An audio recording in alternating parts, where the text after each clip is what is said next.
ઉનાના ગુપ્ત પ્રયાગ ધામમાં ભાગવત કથાનું આયોજન કરાયું।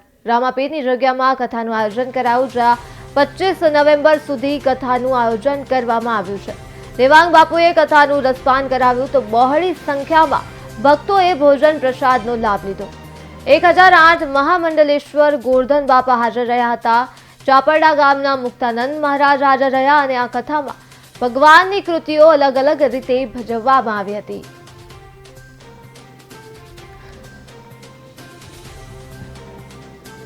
ઉના તાલુકાનું ગુપ્ત પ્રયાગ ધામ રામદેવપીર આશ્રમ ત્રિકમદા બાપુની જગ્યામાં શ્રીમદ ભાગવત કથાનું ઉગમ સત્સંગ મંડળ તરફથી આયોજન થઈ રહ્યું છે। તો બાંદ્રા ધામથી ઓકાનંદ દાદાની જગ્યાના મહંત શ્રી પરમ પૂજ્ય ગોરધન બાપુના દીકરા પરમ પૂજ્ય શ્રી દેવાંગ બાપુના સુમધુર કંઠેથી શ્રીમદ ભાગવત કથાનું રસપાન થઈ રહ્યું છે। તો અમે બધા લોકો હર્ષ અને આનંદની લાગણી અનુભવીએ છીએ।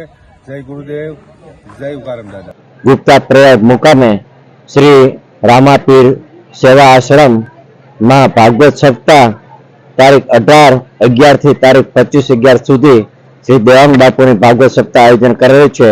તેમાં મુક્તાનંદ બાપુ તથા નામી અનામી સંતો મહાપુરુષો હેમતભાઈ તથા ઉગમ સર્વે સત્સંગ મંડળથી આયોજન કાર્યક્રમ સેવાકીય કાર્યક્રમ કરેલ છે।